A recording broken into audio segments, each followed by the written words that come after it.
ஹரி ஹர வீர மல்லு அப்படின்ற ஒரு தெலுங்கு திரைப்படத்தின் தமிழ் மொழிபெயர்ப்பு படத்தினுடைய திரை விமர்சனம் நம்ம பார்க்க போறோம்.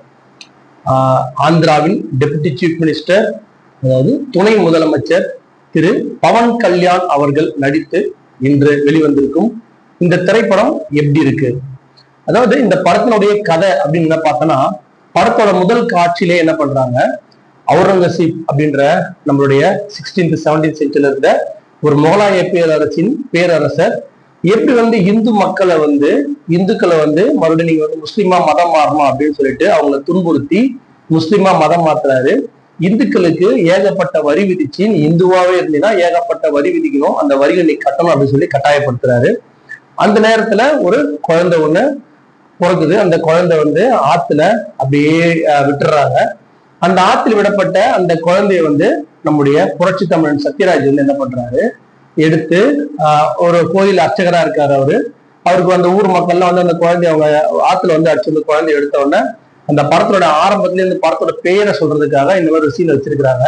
அப்போ அவர் சத்யராஜ் ஜோசியர், அவர் செக் பண்ணி பார்க்கும்போது ஜோசி செக் பண்ணி பார்க்கும்போது அவருக்கு சிவன் மற்றும் விஷ்ணு இவங்க 2 பேருடைய பலமும் அவங்க 2 பேருடைய கருணையும் இருக்கிறதால அவருக்கு ஹரி ஹர வீரனா இருக்கிறதால ஹரி ஹரன் வீர மல்லு அப்படின்ற பேரை நம்ம பவன் கல்யாண் குழந்தையா இருக்கும்போது வைக்கிறாரு.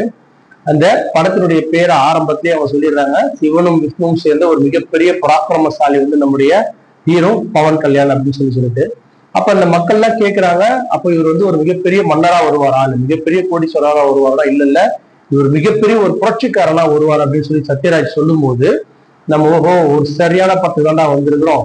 ஒரு பக்கம் அவுரங்கசீப்பை காட்டுறாங்க, ஒரு பக்கம் இந்த மாதிரி ஒரு பிகினிங்கோட ஒரு ஹீரோ இன்ட்ரோடியூஸ் பண்றாங்க. நல்ல படம், நம்மளுக்கு நல்ல ஒரு ஃபீல் இருக்கு அப்படின்னு சொல்லி நம்ம நிமிர்ந்து உட்கார படத்தினுடைய முதல் சில காட்சிகள். அப்படியே அந்த காட்சி போக என்ன போகுது, மறுபடியும் ஒரு பக்கம் அந்த அவுரங்கசீப்பின் கொடுமைகளை காட்டுறாங்க. ஒரு பக்கம் பாத்தீங்கன்னா அவருடைய படை வீரர்கள் அவங்க என்னென்ன கொடுமை பண்ணிட்டு இருக்காங்க அப்படின்னு ஒரு பக்கம் காட்டுறாங்க. இன்னொரு பக்கம் நம்முடைய ஹீரோ இன்ட்ரஸ்ட்னு அவர் என்ன பண்றாரு, அவரோட முக்கியமான வேலை என்னன்னா, இப்போ ஒரு இந்தியாக்குள்ள இருக்கிற ஒரு சமஸ்தானம் அவங்க என்ன பண்றாங்க, தங்கத்தை வெட்டி எடுக்கிறாங்க, வைரங்களை வெட்டி எடுக்கிறாங்க. அந்த வெட்டி எடுக்கிற சிறு சிறு வைரங்களை அந்த சமஸ்தானங்கள் வச்சுக்கலாம்.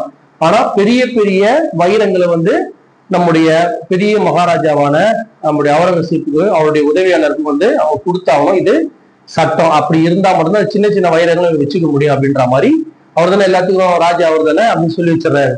அப்ப இந்த சின்ன சமஸ்தானத்துல இருக்கிறவங்க என்ன பண்றாங்க, இந்த வீரமல்லு ஆள் வச்சு நாங்க குடுக்குற மாதிரி குடுக்குறோம், நீ அதை அப்படியே திருடி எடுத்து என்கிட்ட சேர்த்து நான் ஒரு கட்டிங் கொடுத்துறேன் அப்படின்ற மாதிரி என்ன பண்றாங்க பேசி வச்சுக்கிறாங்க.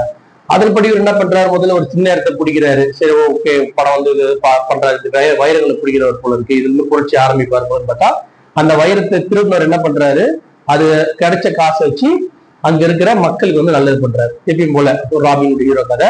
மறுபடியும் அடுத்தது என்ன ஆகுது, இதோட ஒரு பெரிய சமஸ்தானம், அந்த சமஸ்தானத்துல ஒரு ராஜா என்ன பண்றாரு, வீரமல்லு வர வைக்கிறாரு. இதே மாதிரி நாங்க மிகப்பெரிய வைரங்கள் அவருக்கு கொடுக்குறோம், அது நீங்க எப்படின்னா அவங்ககிட்ட போய் சேர்றதுல திருடி கண்டுபிடிச்சு திருடி திருப்பி சேர்த்துருங்க, கொடுக்குற மாதிரி கொடுக்குறோம், நீங்க கொடுத்துட்டு வருமா திருடி எடுத்து கொடுத்துருங்க, நான் ஒரு பங்கு தரேன், அந்த பங்கு வச்சு நீங்க என்ன பண்ணுங்க, ஒரு கிராமத்துல அதாவது தங்கம் வெட்டுகிற ஒரு கிராமத்தையும் உங்களுக்கு பரிசா தரேன் அப்படின்னு என்ன பண்றாரு, சரி ரைட்டு அப்படின்னு சொல்லிட்டு அது திருட ட்ரை பண்றாரு. அது கூட அந்த சமஸ்தானத்துல இருக்கும் ஒரு மகாராணி, அவங்க யாருன்னா அந்த சமஸ்தானத்துல இருக்கிற ஒரு மகாராஜாவுக்கு சும்மா ஆசைக்காக வச்சுக்கிறவர் அப்படின்ற மாதிரி அந்த லேடியை காட்டுறாங்க. அவங்கதான் ஹீரோயின். அவங்கள சேர்த்து கவர் பண்றதுக்காக அந்த தங்கத்தை திருட போறாரு. இது வரைக்கும் பெரிய படத்தோட ஆரம்ப கதை சொல்ல, படத்தோட இன்டர்வல் வந்துச்சு.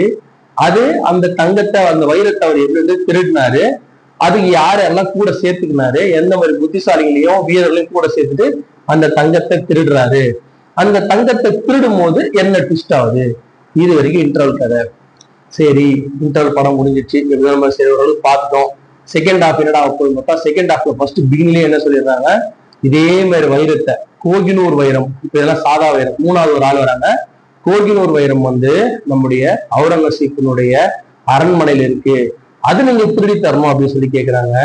அதுக்கு அவர் என்ன பண்றாரு, ஒரு மறுபடியும் அந்த 4 பேர் ஏற்றிட்டு போறாரு. போற வழியில இவர் சந்திக்கும் சாகசங்கள், இவர் என்னெல்லாம் செய்யறாரு, தில்லி போய் சேர்றதுக்குள்ள இவர் என்னெல்லாம் பண்றாரு அப்படின்னு தான் இந்த படத்தோட கதையை நகர்த்தி எடுத்துட்டு போனாங்களே தவிர அந்த கோகிலூர் வைரத்துல அந்த ராஜாவா அவர் பார்க்கும்போதே படம் முடிஞ்சு போகுது. செகண்ட் பார்ட் வந்து கதை போட்டுடுறாங்க. இதுதான் இந்த ஹரிஹர வீரமல்லு பார்ட் 1 படத்தினுடைய கதை சுருக்கம். இந்த படத்தோட ஹீரோ பவன் கல்யாண் அவர்களை பத்தி நம்ம நிகழ்ச்சியின் கடைசியில பார்ப்போம். இந்த படத்துல நம்ம மென்ஷன் பண்ண வேண்டிய முக்கியமான ஒரு ஆள் யாருன்னா பாபி தியோல். அவர் வந்து 90s இருக்கிற பல பேருக்கு வந்து தெரியும். அவர் எவ்வளவு ஒரு மிக சிறந்த நடிகர், எப்படியாப்பட்ட நடிகர் சொல்லி தெரியும். கூட அனிமல் படத்துல இந்த ஜம்மால் ஜம்மாலே ஜம்மலு ஜம்மல் ஜம்மால் அந்த பாட்டுலாம் ஆடி இருப்பார் இல்லையா, அவர் தான் இந்த பாபி தியோல். தெரியாதவங்களுக்காக சொன்னேன். அவர் வந்து இந்த படத்துல வந்து தூண் மாதிரி இருந்த அந்த அவுரங்கசீப் கேரக்டர் வந்து அவர் சூப்பரா பண்ணிக்கிறாரு. வில்லன் விஷயத்துல வந்து அவர் எந்த விதமான குறையும் வைக்கல. காமெடி பண்ணல, ஒண்ணும் பண்ணல. ஒரு பர்ஃபெக்ட் வில்லன் எப்படி இருப்பான், என்ன பாடி, என்ன லுக்கு எல்லாமே ரொம்ப பர்ஃபெக்டா பண்ணியிருந்தாரு. 2-3 படத்துல அவர் வேஸ்ட் பண்ணியிருந்தாங்க. இந்த படத்துல அவர் பேக் டு ஃபார்ம் பக்காவா பண்ணியிருந்தாரு அந்த படத்தினுடைய வில்லன் பாபி தியோல். அடுத்து இந்த படத்துல வந்த ஹீரோயின் வந்து ஒரு பேரழகியா காட்டுறாங்க. பட் எங்களுக்கு வந்து தமிழ் அரசியல் வந்து அவ்வளவு பெரிய பேரழகியா தெரியல. இருந்தாலும் வந்து நம்ம அந்த அந்த கேரக்டருக்கு வந்து அந்த பெரிய அவ்வளவு பெரிய அழகின்ற கேரக்டர் அளவுக்கு அந்த பொண்ணு வந்து அந்த அளவுக்கு இல்லைன்னா கூட அவங்க மற்ற விஷயத்துல நடிப்புன்றது ஒண்ணுமே அந்த படத்துல அவங்களுக்கு இல்லாததுனால அது பெருசா வந்து நம்ம மனசு வந்து இந்த கேரக்டர் வந்து மனசு வந்து பாதிக்கல. ஆனா அந்த ஹீரோயின் மேல 2-3 ட்விஸ்ட் வச்சிருந்தாங்க. அந்த 2-3 ட்விஸ்ட் பார்க்க வந்து நல்லா கொஞ்சம் ஒரு வித்தியாசமான நம்ம எதிர்பார்க்காத 2-3 ட்விஸ்ட் இருந்து பார்க்க நல்லா அந்த ஹீரோயின் மேல அந்த சீன்ல இருந்து அவங்க அந்த ஆக்கத்து வந்து உதவியா இருந்தாங்க.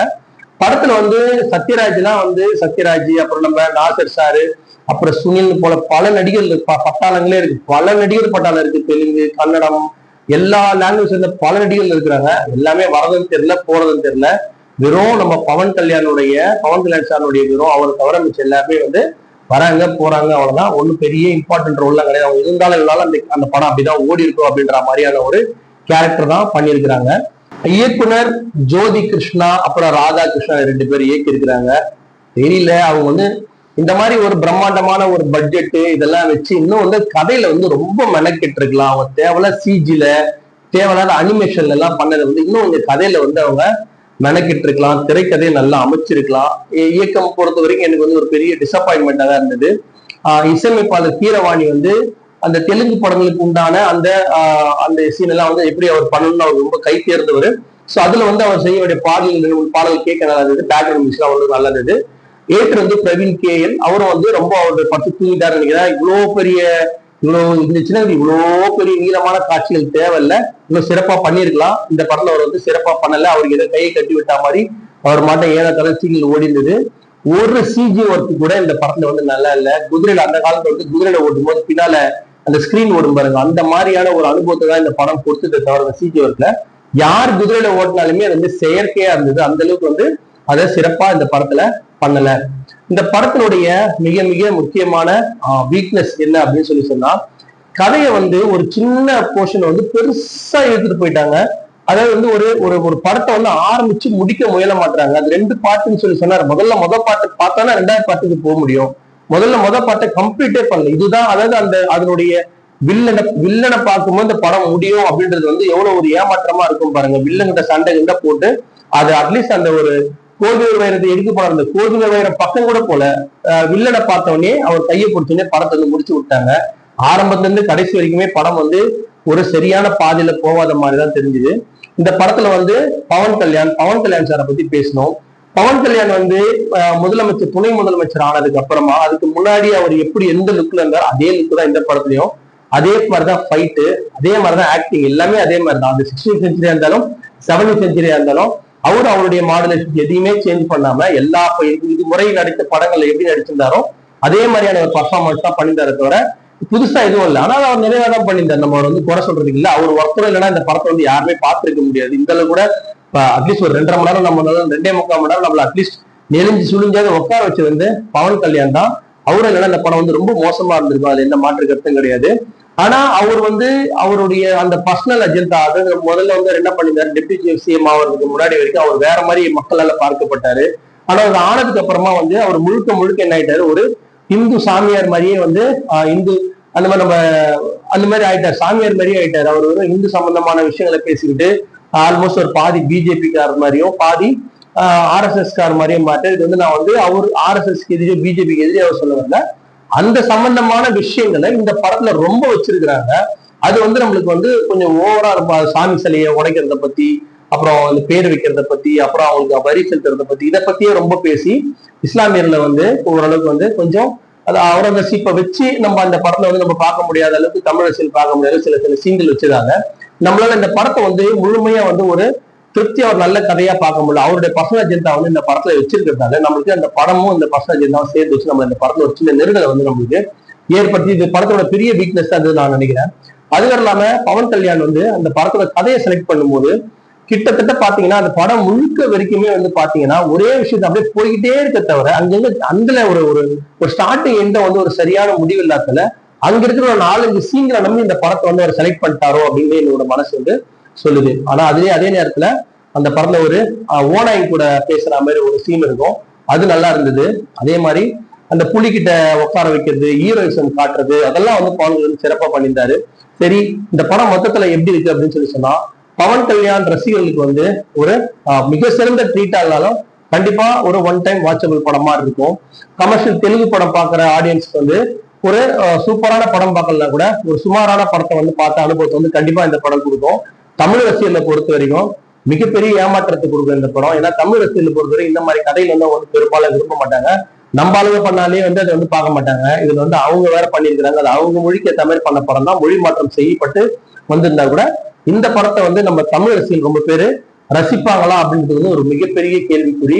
பவன் கல்யாண் சாரை பிடிச்சவங்க போய் பார்க்கலாம். ஒரு மாஸ் படம் பார்க்கணும், கொஞ்சம் பரவாயில்ல, கொஞ்சம் ஒரு ஜஸ்ட் லைக் படம் ஒன்று பார்க்கணும் அப்படின்னு விருப்பப்படுறவங்க வந்து இந்த ஹரிஹர வீரமல்லு படத்தை பார்க்கலாமே தவிர மற்றவங்க பார்த்து டைமை வேஸ்ட் பண்ண